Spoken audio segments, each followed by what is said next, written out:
The Boston Celtics are your 2024 NBA champions. This isn't very surprising because they were viewed as very prominent favorites throughout the entire year. They were the best team all regular season, and here they came into the playoffs and dominated every single team they came across. So, I mean, there's going to be a lot of conversations, of course, about how it's a Mickey Mouse ring because they didn't face as much competition.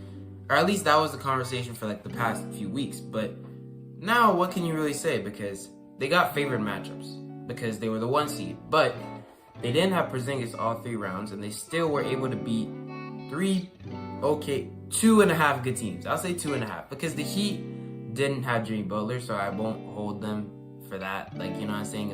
It's kind of tough to win when your best player who brought you to the finals last year isn't there. So I can't even blame them for losing that series. And then you have the second round, the Cavs. The Cavs were a good team. Donovan Mitchell did get injured, to be fair, but they still had Garland. They still had Mobley. They still had Jared Allen. Oh, well. They still had those two. And it was a good team, but I can understand the standpoint was or the viewpoint where people say that they didn't earn it as much as other teams did in the past. And I get it, but I don't exactly agree with it because they just played the teams that were in front of them. And that's why I'm saying they got favored matchups because of their seeding. Is it their fault that those other teams got injured? Not really. So, not much you can really do about that.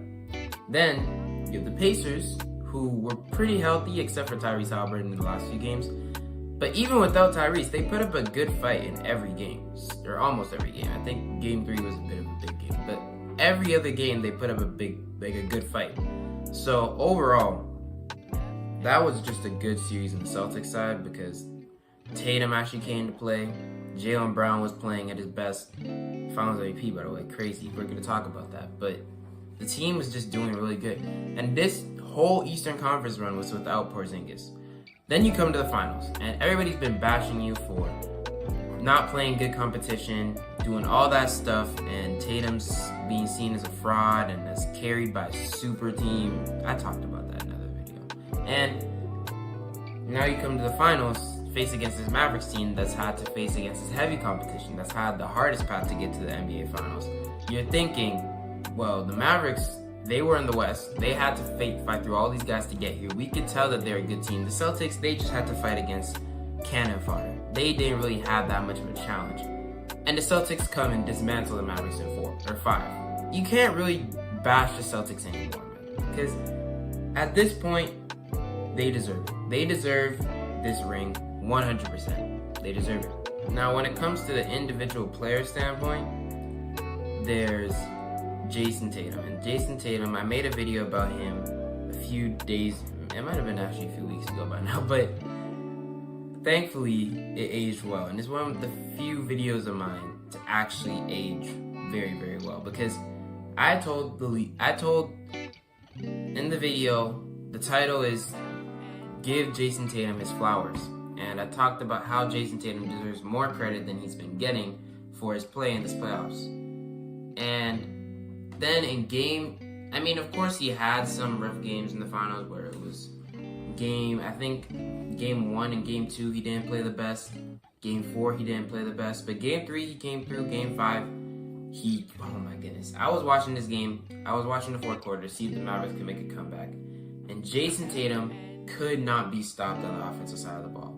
One of the biggest things people always criticize Jayson Tatum for is that he doesn't drive to the basket. He's 6'8", 6'9", and he got all this size, but he never goes in. He'll always stay around the perimeter in that mid-range area shooting, and people just want him to go to the basket.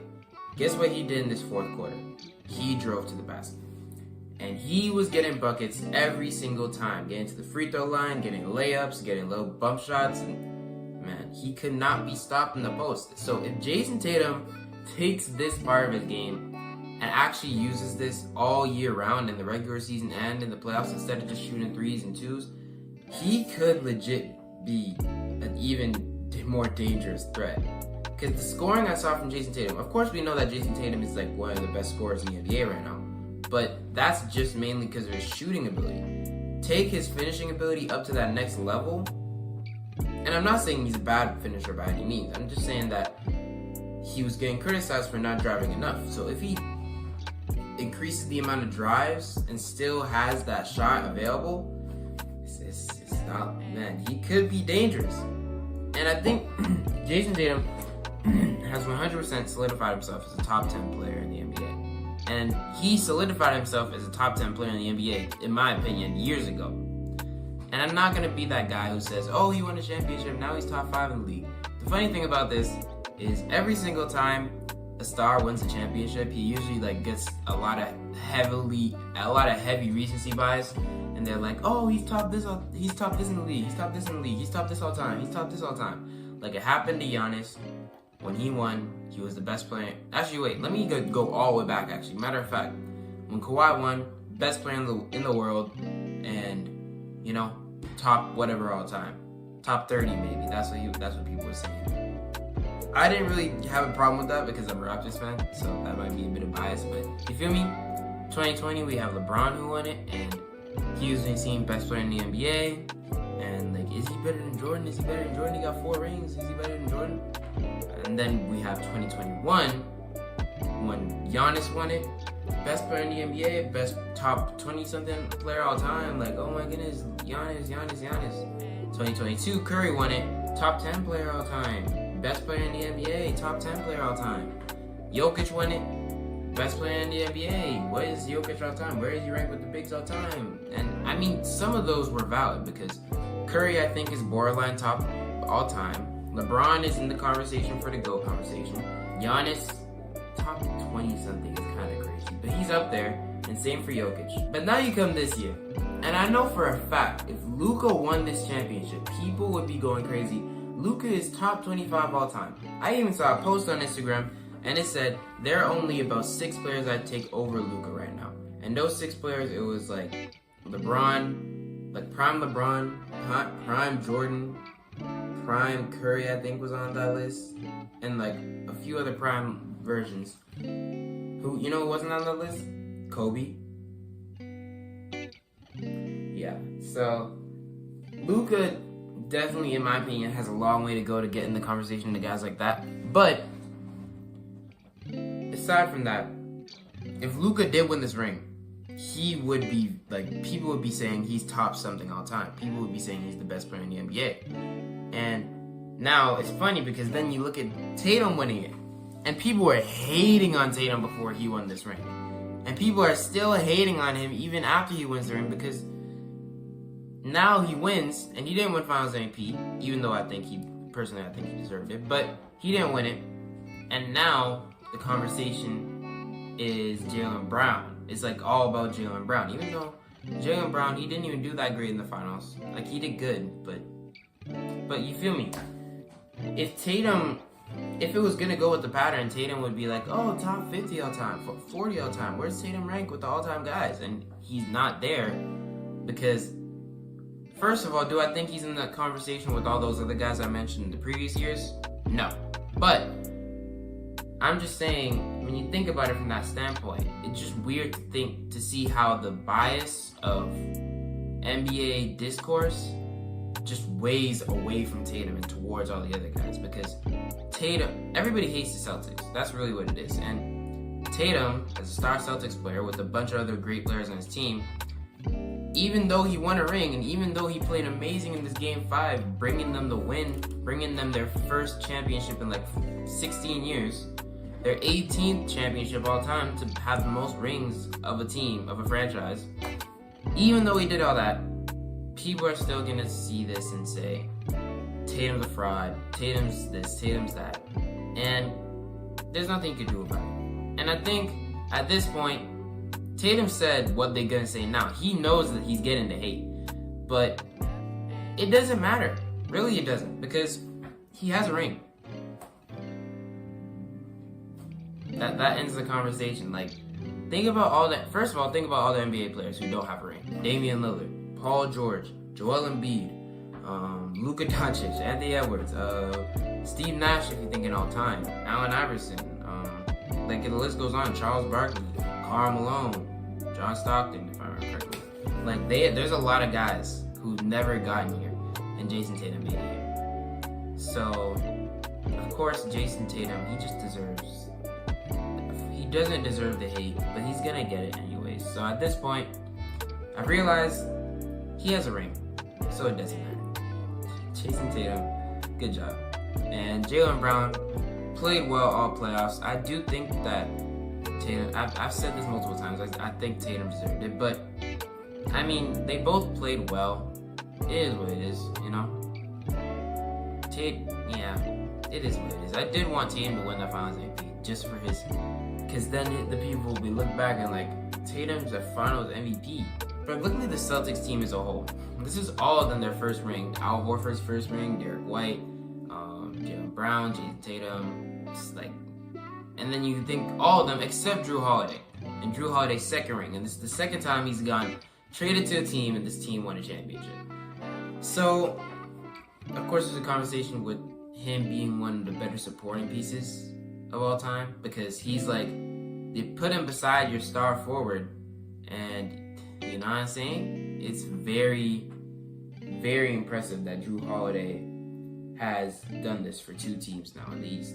So if the Celtics do keep it all together and try to go run it back next year, I don't think they're gonna win, because to be honest, they were extremely injury, because there's a lot of injury prone. Well, not a lot of injury prone, but there's like some. You have Porzingis, who is injury prone. You have Horford, who's getting older, and you have Drew Holiday, who's also getting older. But even though he's still been amazing, like, he's getting older. So the depth of this team is slowly coming into, like, eventually they're not going to be as deep as they are now, because the team's getting older, and even the bench players, they're good, but are they good enough to be real bench players getting consistent minutes in a final series like this? I don't know. So with the team changing like this, I don't know how it's going to go for the future. I mean, Jayson Tatum and Jaylen Brown are most likely here to stay for the next who knows how long. But it's going to be, we'll see what happens. I just don't think they're going to have, I don't think they're going to be able to win this again, because Kristaps, he's going to have to get surgery on his leg. I'm happy that Kristaps has gotten a ring, to be honest, because out of all the people from that 2015 draft class, at least the major ones, might be like one of the only few to get a ring. So, you know, it's kind of cool to see. To look back, he was the fourth pick in that draft. Everybody was hating on him, and now he's up here with a ring. So, you know, that's pretty cool. Do I think they can repeat? I don't think they can repeat, because every single team that has won a championship in the past 5 years, in the next year, can't make it past the second round. So, Raptors, after winning, couldn't make it past the second round.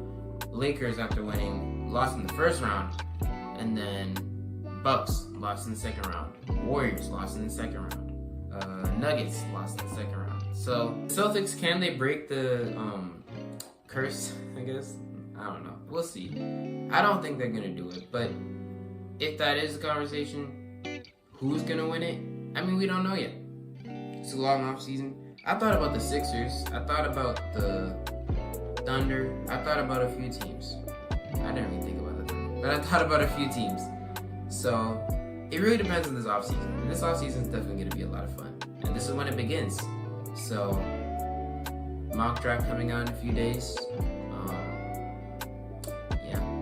If you guys want to see my awards, I guess let me know, because I do have a video where I talked about it and I just forgot to upload it.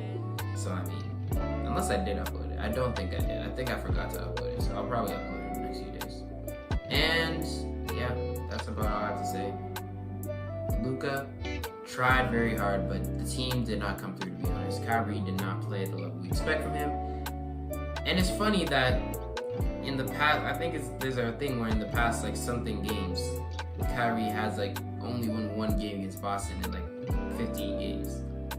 Something. Ever since he stepped on that lucky thing. So yeah, that's about it. That's all I have to say.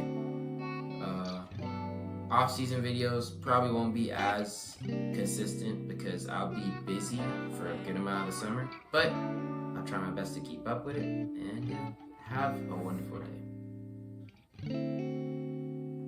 And subscribe. I would go too.